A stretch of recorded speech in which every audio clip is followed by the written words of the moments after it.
ప్రభువును ప్రియ రక్షకుడైన దేవుని పేరట మీ అందరికీ శుభాభివందనములు తెలియజేసుకుంటున్నాను.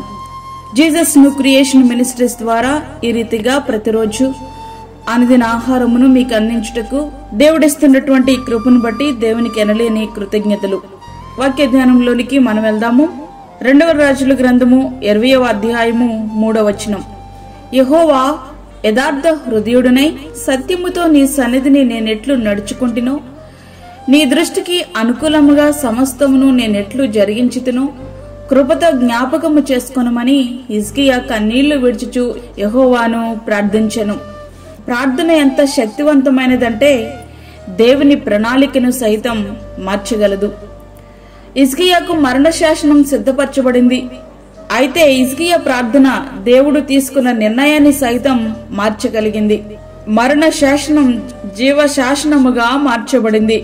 ప్రార్థనకు ఫలితం ఇంకా 15 సంవత్సరములు ఆయుష్ను అతనికి ఇవ్వడం. హిజ్కియా ప్రార్థన దేవుని ఉద్దేశాన్ని మార్చడానికి గల కారణాలేమిటి?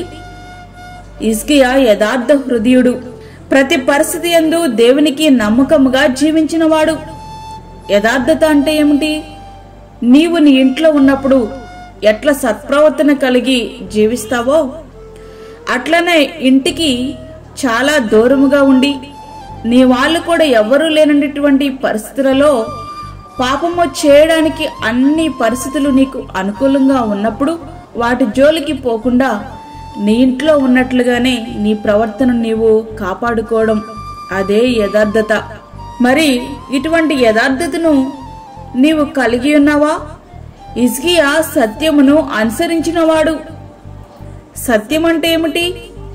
సత్యం అంటే ఆయన వాక్యమే సత్యము. యోహాను సువార్త 17వ అధ్యాయము 17వ వచనం. మరి ఈ సత్యమైనటువంటి ఆ వాక్యాన్ని ధ్యానించేటటువంటి అలవాటు, ఆ సత్యాన్ని అనుసరించే జీవితం మనము కలిగి ఉంటున్నామా అనేది మనలో మనం ప్రశ్నించుకోవలసినటువంటి వారమై ఉన్నాం. హిజ్కియా దేవుని దృష్టిలో అనుకూలముగా జీవించినవాడు. దేవుని పిల్లలముగా మనుషుల దగ్గర నటించగలుగుతున్నాము గాని దేవుని దృష్టిలో మన జీవితం ఎట్లా ఉంది? మన ప్రవర్తన ఆయన దృష్టికి అంగీకారముగా ఉందా? హిజ్కియా గారి వలె దేవుని దృష్టిలో యథార్థంగా మనము ప్రవర్తించగలుగుతున్నామా? హిజ్కియా గారు దేవుని కృప కొరకు ఎదురు చూచినటువంటి వాడు. కృప అంటే ఏమిటి? అర్హత లేనివాడు అర్హునిగా ఎంచబడమే కృప. నిత్య మరణమునకు తప్ప దేనికి అర్హత లేని మనలను ఆయన శిలువ మరణము ద్వారా విడిపించి తన పిల్లలముగా, స్నేహితులుగా, రాజ్యముగా, యాజక సమూహముగా, చివరికి దేవుని దూతలకు సహితం తీర్పు తీర్చే వారినిగా మనలను ఆయన నియమించారు. అదే దేవుని కృప.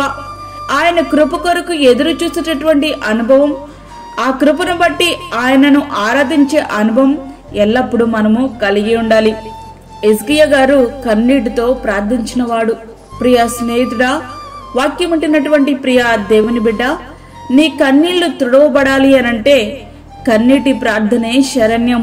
హృదయం వేదనతో నిండిపోయిన సమయంలో నాకంటూ ఎవరు లేరు నీవు తప్ప అని నిండు మనసుతో ఆయన మీద ఆధారపడి ఆయన సన్నిధిలో మోకరిల్లినప్పుడు నీ కన్నీళ్ల ప్రార్థన నీకు సమాధానాన్ని తీసుకుని వస్తాయి. హిజ్కియా జీవించిన జీవితం, తాను చేసిన ప్రార్థన దేవుని ప్రణాళికను సైతం మార్చివేసి మరణమునే వాయిదా వేసి మరొక 15 సంవత్సరముల ఆయుష్ను తీసుకురాగలిగింది. మరి వాక్యం అంటున్నటువంటి ప్రియ దేవుని బిడ్డ, ఇట్లాంటి జీవితం మనమును జీవించగలిగితే మన జీవితంలో కూడా గొప్ప అద్భుతాలు, గొప్ప విజయాలు మనము సాధించగలం. మరి అటువంటి హిజ్కియా గారి వలె దేవునికి అనుకూలమైన జీవితాన్ని జీవిస్తూ కన్నీటి ప్రార్థనతో అనేకమైన విజయాలు చూడడానికి మనము సిద్ధముగా ఉందామా? అట్టి కృపా ధన్యత దేవుడు మనకు అనుగ్రహించునుగాక. ఆమేన్. వాక్యమైన ప్రియ దేవుని బిడ్లారా, ప్రార్థనలో ఏకీభవించండి. పరిశుద్ధమైన తండ్రి, ప్రేమగలేసు ప్రభువా, అమూల్యమైన మరొక దినము మా జీవితంలో మీరు అనుగ్రహించారు. నీకు వందనాలు. ఈ దినమంతటి కొరకు మీరు మమ్మల్ని సిద్ధపరచండి ప్రభువా. ప్రతి విధమైన శోధన, కీడు, ప్రమాదము, తెగుల నుండి మీరు మమ్మల్ని కాపాడండి. అదే విధంగా దూరదేశంలో ఉండి ఈ ప్రార్థనలో ఏకీభవిస్తున్న ప్రతి ఒక్క బిడ్డ మీద నీ యొక్క ఆత్మను దించండి.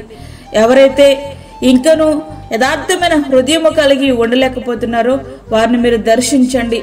హిజ్కియా గారి వలె నీ అందలి భయముతో యథార్థమైన హృదయముతో జీవించే మనసు ప్రతి ఒక్క బిడ్డకు మీరు దయచేయండి. ఈ దినమంతటికి కావలసిన నీ కృప, నీ సన్నిధి, నీ తోడు మాకు సమృద్ధిగా దయచేయండి. బయటకు వెళ్తున్నప్పుడు వస్తున్నప్పుడు నీ కాపుదలు దయచేయండి ప్రభా. అదేవిధంగా గర్భిణీ స్త్రీలను, వృద్ధులను, చంటి బిడ్డలను మీరు జ్ఞాపకం చేసుకునండి.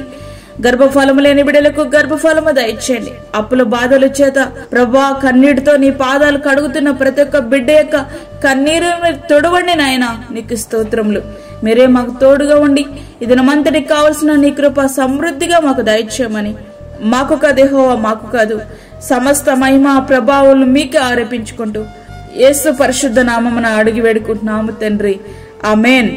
ఈ యొక్క వర్తమానములు ప్రతిదినము పంపించబడతా ఉన్నాయి కాబట్టి ఈ యొక్క వర్తమానములు మీ బంధువులకు, మీ స్నేహితులకు షేర్ చేయండి.